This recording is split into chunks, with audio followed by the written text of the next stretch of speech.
All right, good morning, Stuart. We are here again to talk about some issues in the world. What do you think? What's on your mind? Are we on? Yeah, we are on. We're hot. Okay. Okay, there I got the notification. Okay. Good morning, Scott. How are you? Yeah, super good. Great. Except Glad for to hear except that. for the spring allergies, that's a little rough. And Yeah, that can be a problem. Yes, sir. Scott, we had our meeting last time about feedback, and it was kind of the technical aspect of it. You know, we had a graph and diagrams and some things like that, which is necessary. But I wondered if we should have just practical illustrations so that people can catch up with how feedback works in real life. What do you think about that? yeah, I like that idea. And I've been hearing through the grapevine or through feedback, through the feedback channel, that some of the things we're talking about are not just really easy to immediately acquire and understand. It takes a little mental labor. And I'm sorry, I get that. Yeah, Repetition can be our friend.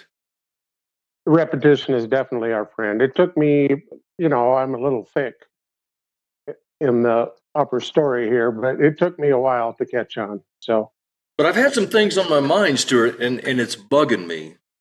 And it's related to current events. And this idea has become clear to me that if we don't allow feedback, that is equivalent to submission in an institution.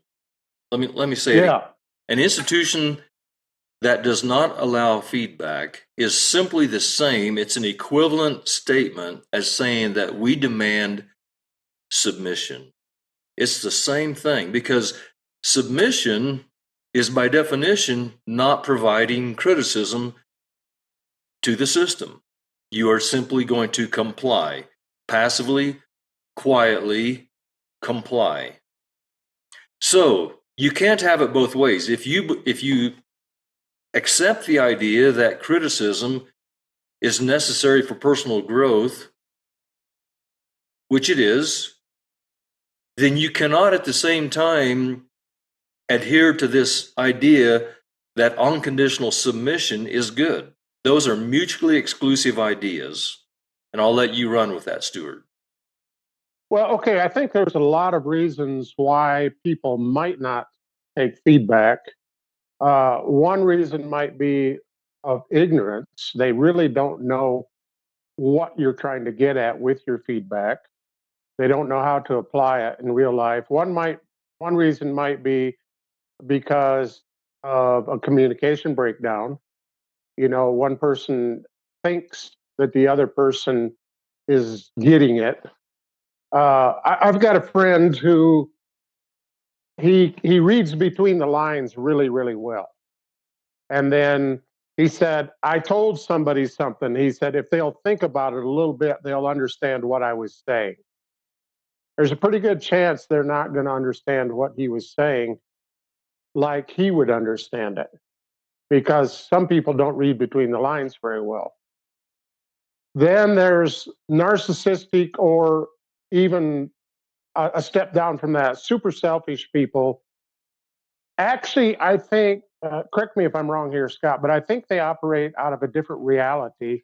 They're not looking for truth, they're looking for how do I stay safe? So everything runs through that filter. And when you start giving them feedback that's negative, it sounds like a threat to them, and they're going to respond in probably a variety of ways.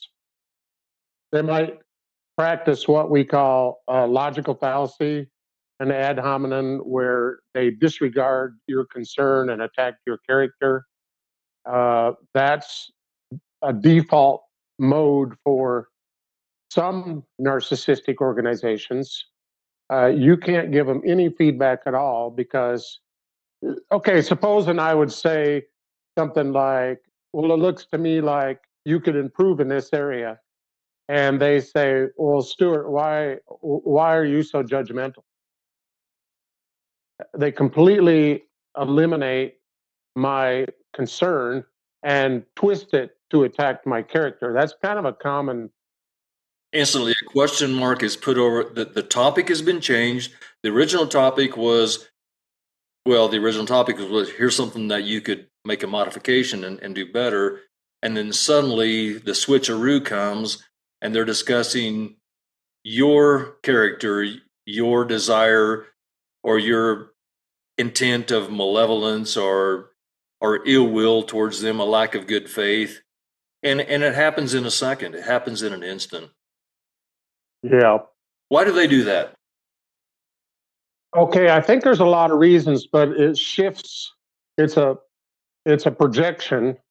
It shifts the the emphasis off of them and puts the emphasis on you.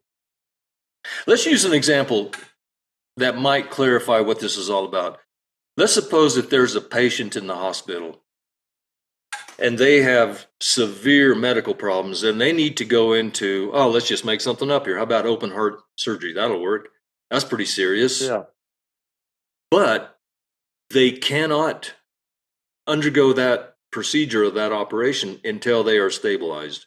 In other words, you have to have a certain level of health before you can survive the operation. Right. So, because if they would just take them in a desperate condition before they're stabilized and put them on the table and do open heart surgery, they probably would never come out of it. It's the same principle applies to feedback. Is if our ego is so incredibly fragile that all we can do is desperately defend that little patch of turf that we are currently occupying. We're not thinking in terms of journey or process. We're thinking in terms of outcome, where we're at right now. And my ego demands that I convince myself that I'm doing good. I'm doing a wonderful job.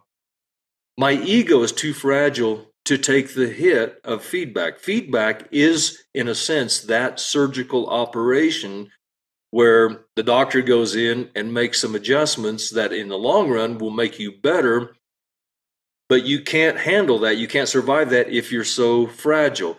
So the point here I'm trying to make is that you actually have to have some ego strength in order to be able to process feedback. And many people don't have that. They're very fragile. They're very insecure.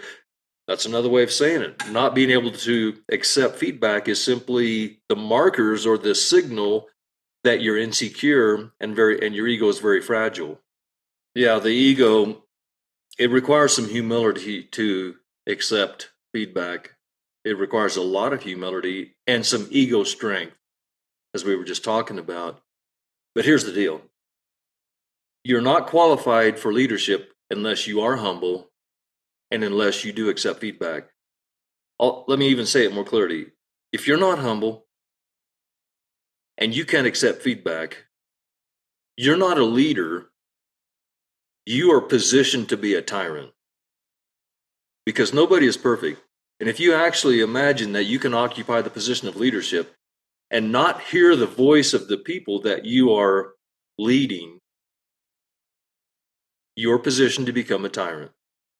There's no feedback to moderate those errors of your perception and your perception of reality of how you're leading. You might be doing harm to the people that you're leading, and if they don't have a voice, and that voice is feedback to feed that back to you what your errors are, then I feel sorry. My apologies to the people who are under your so-called leadership. You're a dictator. You're a tyrant.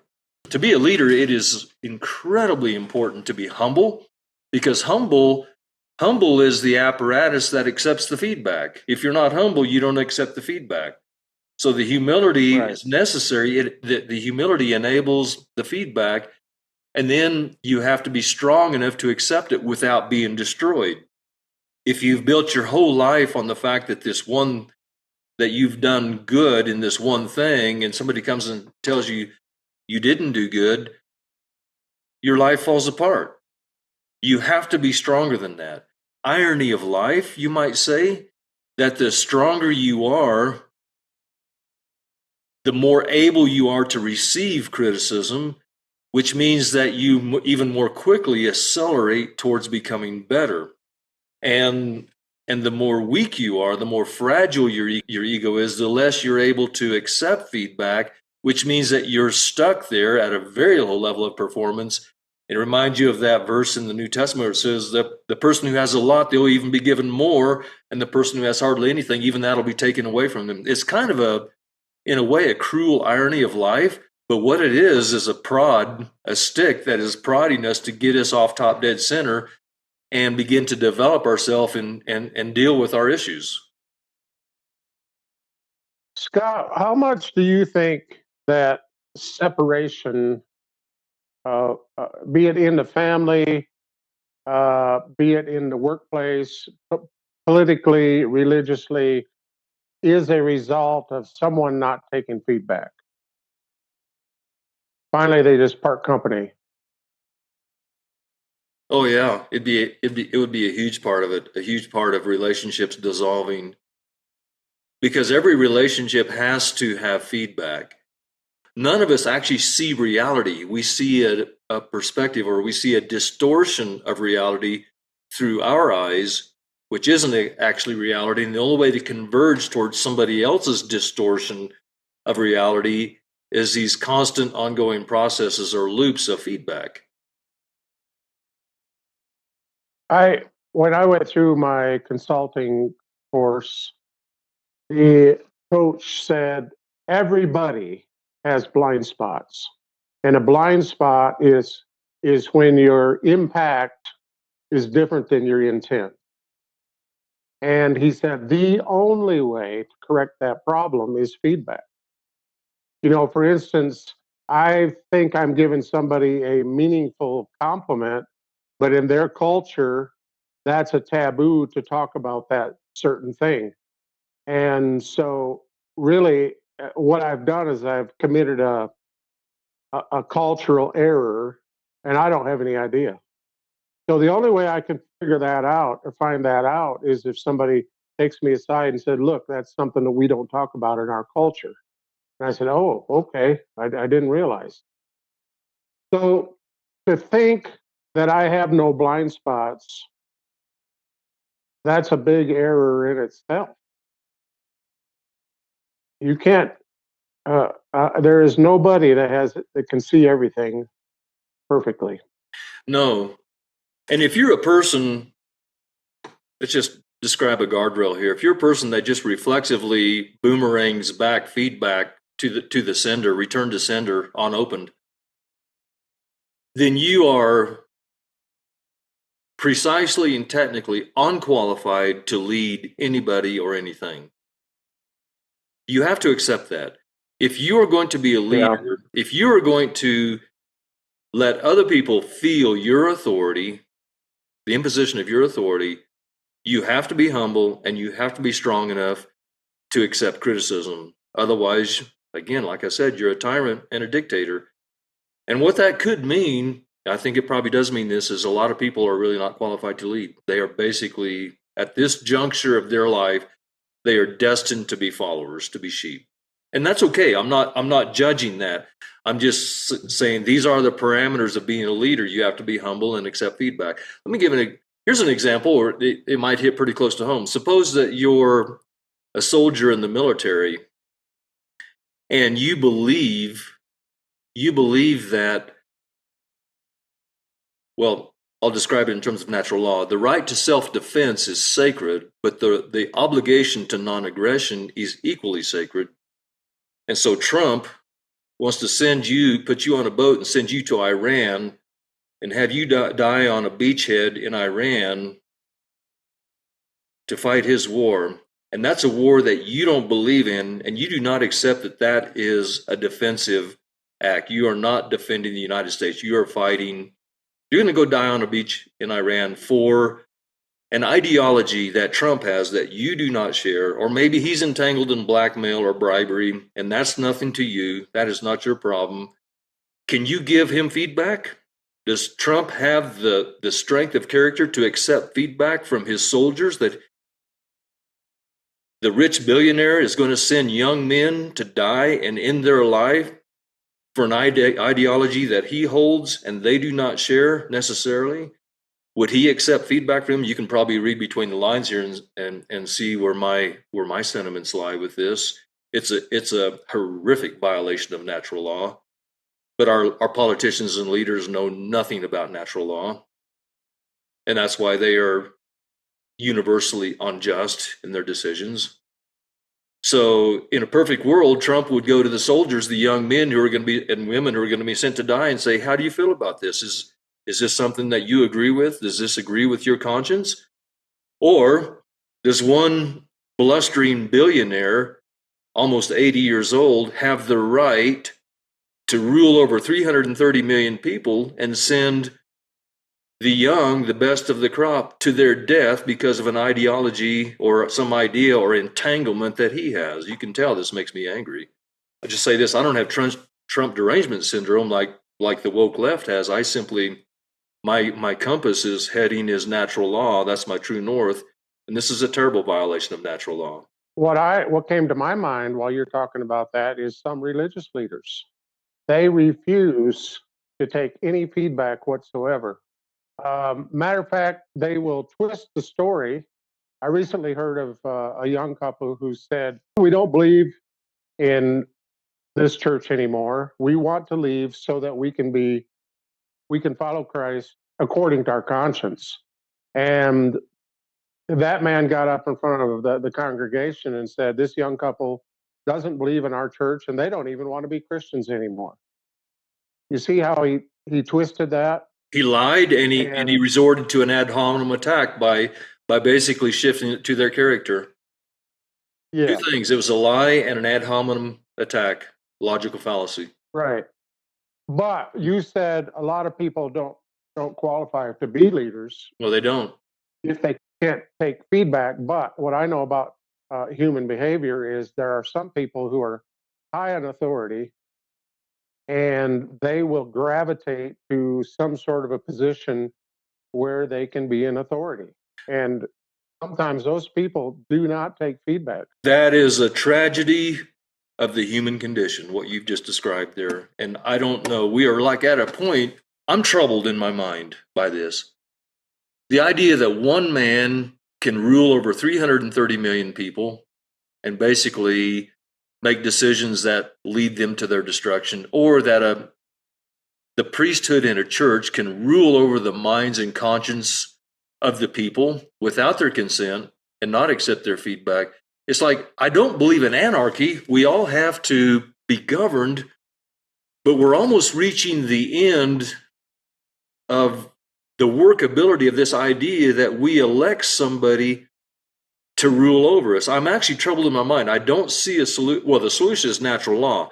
But given the fact that we're all not going to decide to operate by natural law, we either have to choose between anarchy, we each just do what seems right in our own eyes, or we will have a corrupt ruler. And that's the interesting thing that comes out in the Old Testament in the Bible, is that they were given a choice. Do you want to be ruled by the commandments of God via the prophets, or do you want a king? And that is the idea that we're speaking of. You can either be ruled internally by natural law, or you will be ruled externally by a corrupt king. Now, notice the absence of the option 3. Option 3 is to be ruled by a good king. That doesn't exist. That's not on the table. You have to choose between internal rule, the law of God, i.e. natural law, creation operating system, or a corrupt king, like we have in Washington, D.C. now. Those are the options. Kind of a no-win situation, because even if you choose to operate out of creation operating system, we're still living in this world that's being ruled by corrupt leaders. And it's not just in the US, Scott. It's as you look around, is Israel's leader any better? Is Iran's leader any better? Well, Iran's leader is gone. Is the leaders here in Africa, are they any better? No, I don't think so. So that's what we see, Stuart. We see that we all collectively, the human family, has chosen to not be ruled by creation operating system, but we have chosen collectively to be ruled by the corrupt king. That's where we're at. Well, I think it goes back to that book. I think I've referred to it to you before. It's called The Fourth Turning, and the four different types of generations. And we're at a time now where there needs to be a reset, and then we go back to the original, what I call the pioneers. I labeled them four different ways. The pioneers are the people who create something out of nothing.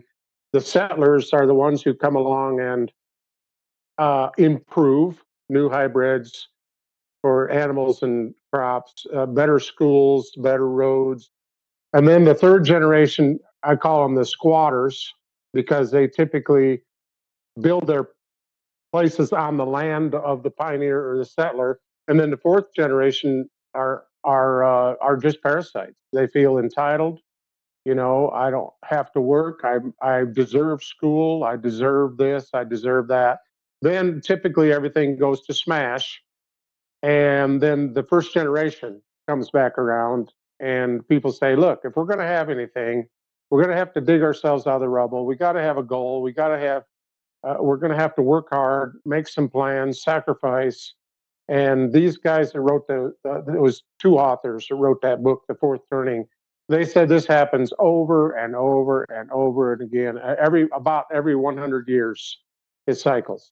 And you'll notice this, Stuart, on that So idea, just to segue off that, that the reset will naturally and organically be more aligned, not perfectly aligned, but more aligned with natural law, natural justice, creation, operating system, because that reset will be mediated by the laws of nature and instead of the laws and the imaginations of men. It will naturally be in more alignment. Then once it's established and that begins to produce success, then it will begin to drift and deviate from that until another reset is required. That's the Lord help us break out of this cycle. well, I think you and I are seeing to a better way so that when the reset occurs, there's people who can stand up and lead and say, okay, that didn't work. So we're going to try something Can you hear me, Stuart? I think our audio isn't. different. Let's apply these laws and start over again. Yeah, I've been losing some of your audio, Stuart. I don't know if you know, and video also. I don't know if you know that, but there's been some glitches. Yeah, I've noticed it. You go blank for a little bit. So I don't know Okay. what's going to happen with this Yeah. one. I don't know if my Wi-Fi is bad. I don't know what's happening. To summarize this, the core of this idea, if you want to be a leader, if you imagine that you are a person qualified to have authority, then simply look in the mirror and ask yourself a question. Are you humble? Can you accept feedback? Can you accept criticism from the people that you plan to lead or think that you are qualified to lead? And if the answer is no, if the people under your authority give you feedback and you boomerang it back to them, say, no, it's not me, it's you, you're the problem. First of all, you're giving away all your authority. You're not taking responsibility. So as you diminish your own responsibility, you diminish your own authority. That's authority and responsibility, that principle. Second of all, you are just precisely and technically unqualified to be a leader, and you need to step down and get the hell out of the way and let somebody more qualified do the job. Yeah, but you know the challenging thing is, Scott, people's mindset of who a leader is somebody who's tough. A lot of times, people say they want freedom, but they really don't. They want to be told what they want to be told what to do, and that's their comfort zone. And matter of fact, that's another thought I wanted to present here on feedback. There are people who will finally submit to the organization, whether it be a political or religious or whatever, or their parents. They will submit to something wrong and they'll say, oh, I finally have peace. And they don't have true peace. They just decided to quit fighting. That's all. That's all that is. They've laid down their resistance and they have a false form of peace. They're not governing their own life. No. They've just decided I'm going to submit to the authority. I'm going to do whatever they tell me. Mm-hmm. If they tell me grass is pink, then hey, it's pink. It's just okay. Mm-hmm. I can't imagine how the Lord of Heaven, the God of the Milky Way, would see that as the highest value for us, we would simply be mindless followers and just open our little beaks and let the priesthood, pour the pre-digested gruel down our little beak. I can't imagine that the God of the Milky Way would see that as the highest thing that we could achieve to. That's an interesting thought in and of itself. I think we need to grow up. I think we need to mature. Yeah, I agree. But if you've been abused since you were a child, psychologically, possibly physically, and emotionally, I think it can actually become your comfort zone to where you don't know how to operate unless you're being abused.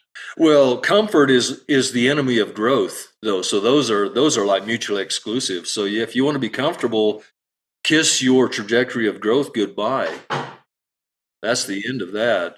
I don't know what else to say about this. I think the key takeaways are that we have to be humble and have a strong enough ego to accept criticism, and then to really understand that the this thing of having authority, being a leader, is not just an endowment for our pleasure. It is the purpose of it is that those who are under our leadership can grow and develop. So that's the way. If that's the goal, then let's test. Let's use that as the diagnostic tool to see how we're doing. Let's say we're in a family. Is our family growing under our leadership, or is there anarchy, which is not enough leadership, or is there suffocation, which is too much control, too much tyrannical control? The only purpose of leadership is so that those under us can grow and develop to the point where, in a sense, eventually they don't need us. We need to work ourselves out of a job. Absolutely. That's always been my theory in life. Work my way out of a job. Yeah, exactly. Somehow I've never quite managed. I always find another job. But I do see successes in my past where the people that I was tutoring are not, they don't need me now Yeah, like they yeah. used to. They're Mm. they're successful on their own. And that's even my goal here at Proof, is that eventually Proof will go on even when I'm no longer there. Oh, of course, of course. So do you think that kind of wraps up some loose ends for the first video we had on feedback, Stuart? Yeah, I think it does. We give some practical applications and people can understand how important feedback is, whether it be in a family structure, a religious organization, at work, in a business, or politics. If you're not able to give feedback or receive feedback, I think you need some more emotional intelligence, or the people that you're working with need some more emotional intelligence. You can't change anyone but yourself. Yeah, But exactly. sometimes in changing ourselves, other people do change, though.